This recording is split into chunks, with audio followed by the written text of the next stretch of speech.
Lá atrás, nós conversamos a primeira vez ali com um combatente, né? Um camarada que foi lá, botou a carcaça pra rolo lá na Ucrânia, e depois tivemos vários convidados, né? Vários brasileiros que se aventuraram, né? Foram lutar, meu irmão, na guerra da Ucrânia, né? E eu acho que já tivemos 5, né? E o público sempre cobrou, né, cara? Traz um cara que foi lutar pela Rússia, né? E eu, como eu tenho aquela linha, né, cara, de que na hora certa as coisas acontecem, eu esperei o momento, né, cara? Então, apareceu a oportunidade. Tem um camarada lá na Rússia, que é o Rodolfo. Ele mandou uma mensagem pra mim. Camarada que eu falo, um cara, né? Um camarada da internet aí, que tá lá, não sei, talvez uns 10 anos, né? E ele tem uma página, né? E ele é brasileiro e tá no exército russo já há bastante tempo. E ele mandou a mensagem, né? E falou, ô Globo, tem um brasileiro chegando aí, interessa? Eu falei, só agora. Só falar a data, da onde vem, e nós vamos agilizar. Aí chegou o Caio. E aí, irmão, tu fala russo? Falo. Eu só não vou falar russo contigo, porque a audiência não vai entender, tá ligado? Mas brincadeira à parte, irmão. Fica à vontade, 100% solto. Caio com a gente aqui. Seja bem-vindo, irmão. Então, boa noite. Agradecer primeiramente o convite, né? Eu acabei de chegar. Não tem nem 2 semanas que eu cheguei, na verdade. Sim, eu fiquei 7 meses no total. E resolvi voltar. Eu acabei aproveitando a folga que eu peguei ali de 6 meses e resolvi vir ver a família e pensar nos próximos passos. Sim, mas olha só, irmão. Como é que é fazer parte do exército russo, cara? Antes, é o seguinte, irmão. Eu sei que tu foi pra guerra, tinha trincheira, tinha bomba, cacete. Sim. Eu sei que o Fala Globo é muito mais brabo que qualquer ucraniano daquele lá. Mas tu fica tranquilo 100% com a gente aqui, que eu te garanto uma parada. Eu não vou soltar bomba em cima de tu, entendeu? Não pretendo te matar, entendeu? Fica de boa. Já é um dia bem melhor. Exatamente. Já é um bom dia. Tu já conhecia o canal, cara? Já, conhecia, acompanhava pelos cortes ali. E achei bacana. Acho que foi o primeiro podcast que trouxe essa vibe mais militar ali da polícia também. E bem interessante. Bom demais, irmão. Vamos por parte, vamos começar. Fala pra mim, irmão, como é que é a dinâmica? Se tu assiste o canal aqui, tu já deve ter visto brasileiros que participaram aqui com a gente, né? E aí toda aquela dinâmica, né, do cara sair do Brasil e entender que o lado ucraniano é um lado que, na visão deles, né, é um território que foi invadido, e aí o camarada, em regra, né, todos esses convidados entendiam que o russo, ele tava é o lado errado da história, né, a ponto do cara sair daqui pela liberdade do povo ucraniano. Então, cada um vai ter uma visão. Eu tô te fazendo esse contexto, não pra... A gente quer um podcast, né, a gente não vai fazer uma guerra virtual, até porque seria ridículo da nossa parte. Mas eu tô te dizendo isso porque eu conheço a história da motivação do lado de quem foi lutar na Ucrânia, né? E aí eu queria entender contigo, né? Pô, você é brasileiro, mineiro, né? Paulista. Paulista? Sim. Ah, mas mora em Minas, né? Sim. E aí tu foi pra Rússia, cara. Como é que isso entrou na tua cabeça pela primeira vez, cara? Fala um pouco de tu aí, vamos nessa. Então, a minha vida é bem distante desse meio militar, mas eu sempre acompanhei, gostava de estudar. E esse conflito, ele é bem antigo. Até você falou sobre a pessoa ver lá, a Rússia invadiu a Ucrânia, então a Rússia seria o vilão ali, vou ajudar, vou apoiar o lado que é o... tá sofrendo, né, o coitado. Mas é um conflito muito grande, então se você olhar o quadro pela metade, você não vai entender. Se você pegar o conflito de 2022, tá olhando um quadro pela metade, tem uma parte ali que tá oculta. Mas se você pegar os últimos 20 anos, ou os últimos 10, para ser mais fácil, você vai ver que tem toda uma história, é um conflito interno, né? Começou dentro da própria Ucrânia, de pessoas que nasceram na Ucrânia, mas preferiam se identificar como russos, sofreram opressão por isso, de diversas formas, desde crianças dentro da escola, até famílias, seus empregos, sindicatos. Então, por estudar, por saber o que aconteceu em 2014, eu já tinha a impressão, acho que em algum momento aquilo iria virar um conflito de verdade. O que aconteceu, acompanhei desde o início, E final de 2023 ali, conforme estava acontecendo o conflito, eu estava num processo de mudança mesmo, buscar uma mudança de estilo de vida, fazer algo que eu sempre quis, mas às vezes, por estar aqui no Brasil, não é algo que faz parte da nossa realidade. Vi a oportunidade, fui lá e aconteceu. Eu pude viver, ver de perto, e hoje consigo falar com mais propriedade sobre como é estar lá, qual é a realidade do conflito, a mentalidade das pessoas. Tipo, tu tava aqui pensando assim, "Pô, irmão, como é que é uma guerra? Eu não tô fazendo nada no Brasil, né? Basicamente. Vou lá, meu irmão, aprender a falar russo Sim. e tacar umas bombinhas e receber umas bombinhas na cabeça. Na verdade, assim, tinha aquela ideia que a gente vê pela mídia, né? Que não é nem de perto a realidade, mas faz a gente pensar, e se? E eu lá? Porque a gente vê as pessoas falando, acompanha um vídeo que ali tinha brasileiro que fazia muito, meio que um vlog na guerra, ou perto da guerra, pelo menos. E aí eu falava, mas e eu? Será que eu posso causar algum impacto? Será que eu dou conta? Eu fui. E eu comecei a aprender russo aqui, aprendi o alfabeto, eu meio que me habilitei a receber o idioma, porque depois que você aprende o alfabeto, aprende alguma regra ali, os números, depois é igual criança aprendendo mesmo ali, o pessoal contando e mostrando, perguntando, o pessoal vai corrigindo e foi meio que natural isso. Não foi tão difícil como eu imaginava. Mas e pra chegar lá, irmão? Como é que foi? Eu fui por conta própria, né? Eu comprei a passagem, como a gente tem o BRICS, todo brasileiro ele tem direito a ficar 90 dias nos países do BRICS sem um visto ali. Então foi pegar o passaporte mesmo, comprar passagem e ir. E ali eu cheguei em Moscou e procurei um ponto de alistamento para entender como funcionava. Entendi, fiz o alistamento normal, como qualquer cidadão. E a gente passa por um processo médico, depois aptidão física, aí aguarda essa aprovação para depois ir para um campo de treinamento. Mas quando tu sai daqui, tu já tinha um ponto de contato lá? Internet, grupo na internet? Ó, aqui no Brasil falam que os russos é foda. Tipo assim, tá cheio de gente infiltrada aqui. E aí já lista daqui. Tu não veio aqui me vigiar não, né, irmão? Não. Pelo contrário, Dá um papo eu fui... aí. Meio que se vira nos 30 ali. E aí fui com um colega que eu conheci na internet, morou no Brasil, é russo e já falava o idioma ali, português fluentemente, até aprendi algumas coisas. E aí quando chegando lá, eu fui descobrindo na prática. Não tinha nenhum grupo de brasileiros que se alistaram, tanto que eu só fui conhecer depois, quando eu já estava ali no processo para retornar, né? Aí que eu fui conhecer o Rodolfo, mas não tinha nenhum outro brasileiro, ninguém que apadrinhou nessa parte, não. Então tu chegou lá sem conhecer ninguém e ficou lá sem ter um brasileiro. Sim, no exatamente. grupo? Foi na cara e na coragem, literalmente. E até isso facilitou aprender o idioma. Porque assim, o pessoal lá não tem necessidade de aprender inglês. Então, saber inglês não ajudou muito. Mas eu dei sorte, conheci um russo que morou no Brasil, passou pela Angola, era um oficial. Então, tive alguém para falar português ali um pouquinho durante maio, que eu estava no campo de treinamento. E aí foi onde eu aprendi mais. Sim. E assim, porque brasileiro tem esse grupo aqui, tem um monte de gente. Os moleques, até na internet, né? E aí, quem quer ir pra Ucrânia, tem um monte de brasileiro. Sim, do lado exatamente. russo, eu nunca vi. O único cara que eu conheci, assim, que chegou pra mim pela internet, foi o Rodolfo. E eu troquei uma ideia com ele pelo Instagram, né? Ele falou que tava baixado, que ele tava ferido, e aí ele tinha o plano de vir no Brasil, né? Como ele já é até cidadão russo, né? Sim. Falei pra ele, cara, o dia que tu chegar no Brasil, faz contato, o podcast tá de porta aberta.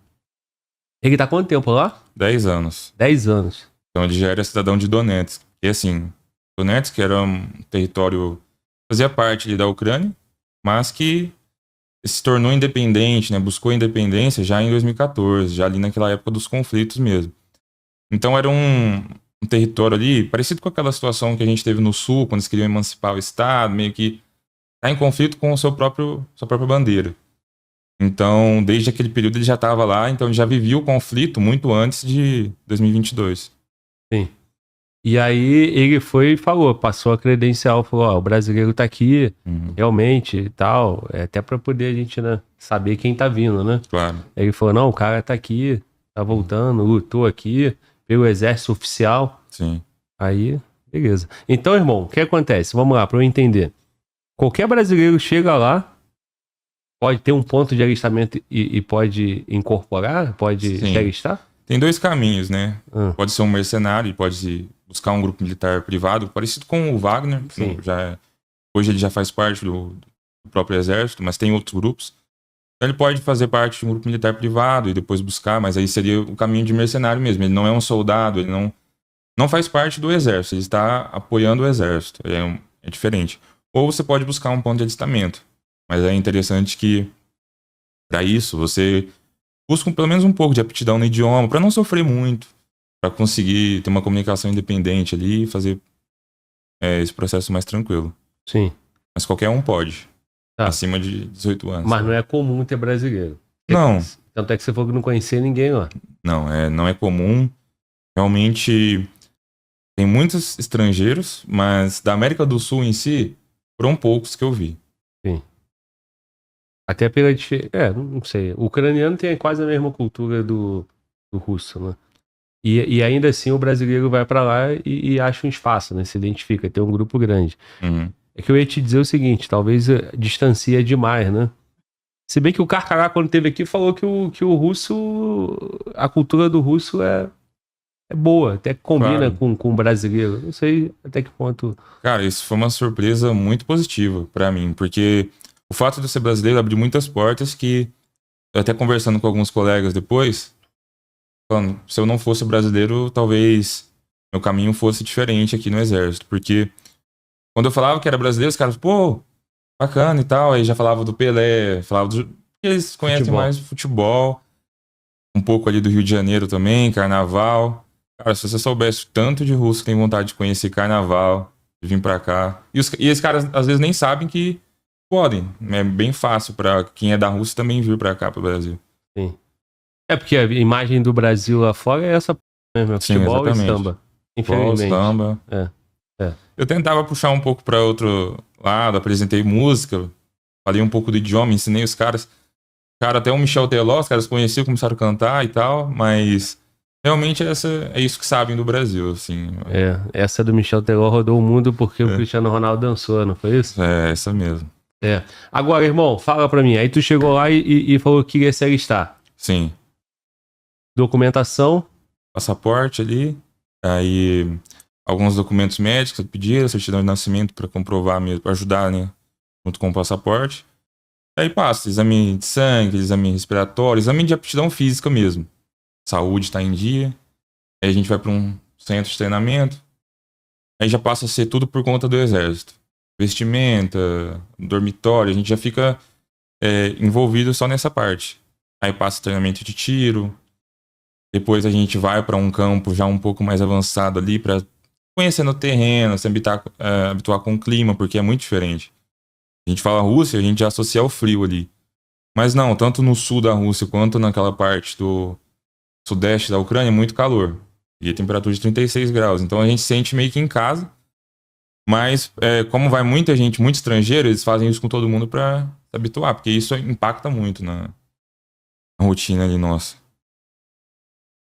E aí? Aí tu. Quando tu chega, então tu vai para um padrão alistamento. Rapa a cabeça, treinamento. E como é que é a parte de te incorporar na causa, né? Porque assim, o militar brasileiro não tá tendo conflito. Sim. Então o militar brasileiro vai chegar ali, vai seguir aquele ritualzinho, aquele teatrinho, vai fazer as flexões, vai cantar Chave Mike, vai vibrar e tal, matar, morrer, mas lá tá acontecendo, certo? E aí, meu irmão, como é que eles ganham confiança ou pra eles precisa de gente pra ir pra trincheira, chegou, deu treinamento, vai pra trincheira, não importa se tu tá firme na causa, como é que é isso? Pra conquistar tua mente e teu coração.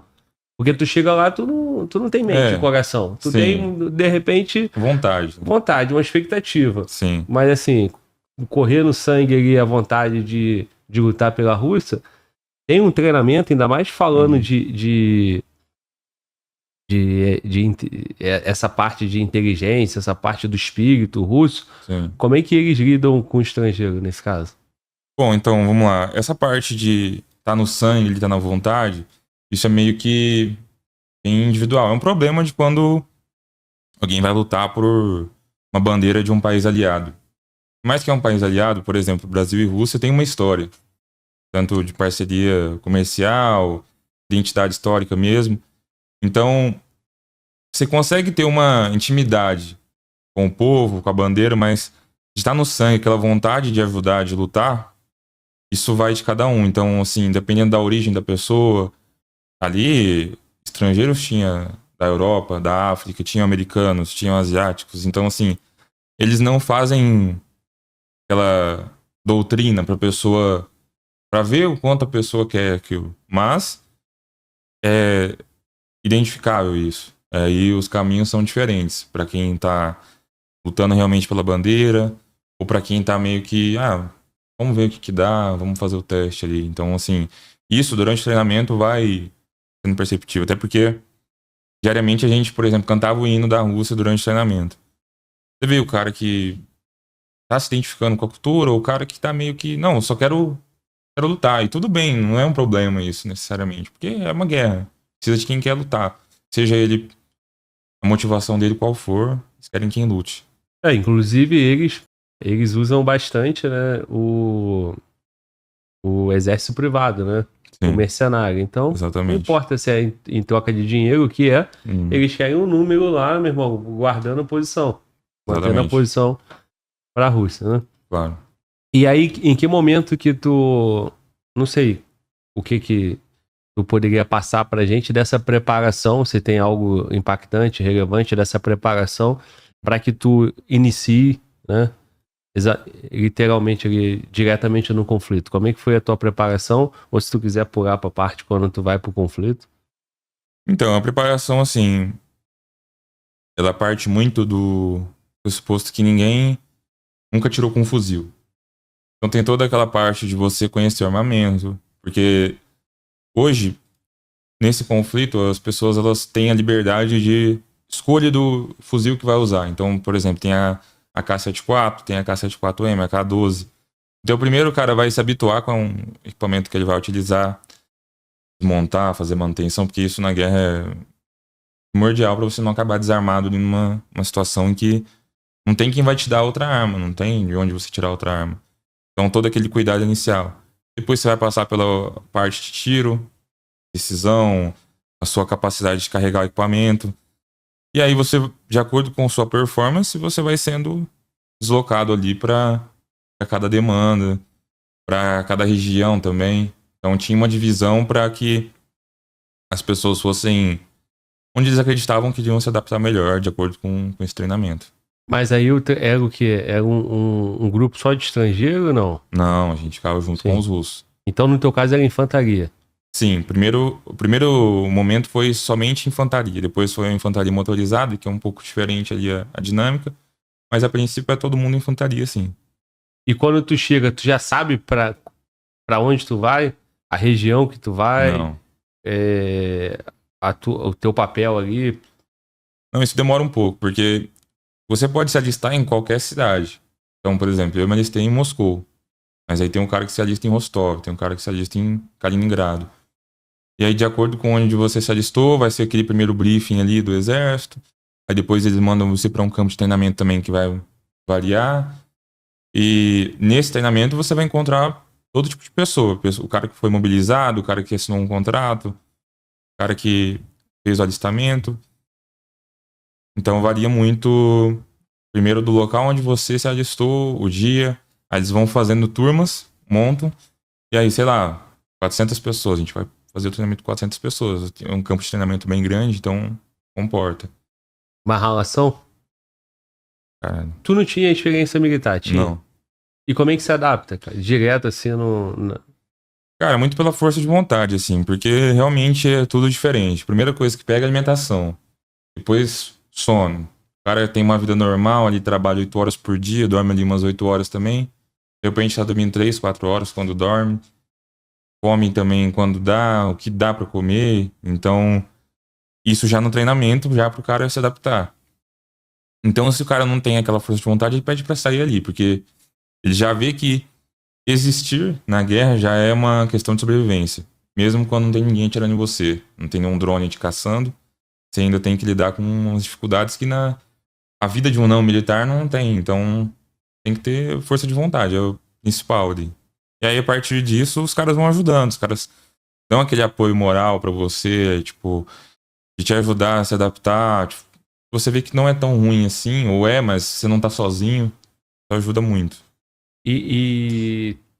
Esse treinamento é treinamento de pessoas no mesmo nível, assim, pessoas que não têm experiência militar. Sim, Inclusive o russo que tá lá, que foi convocado e teve que se alistar, o sim. moleque de 18 anos russo, como é que é a regra do alistamento?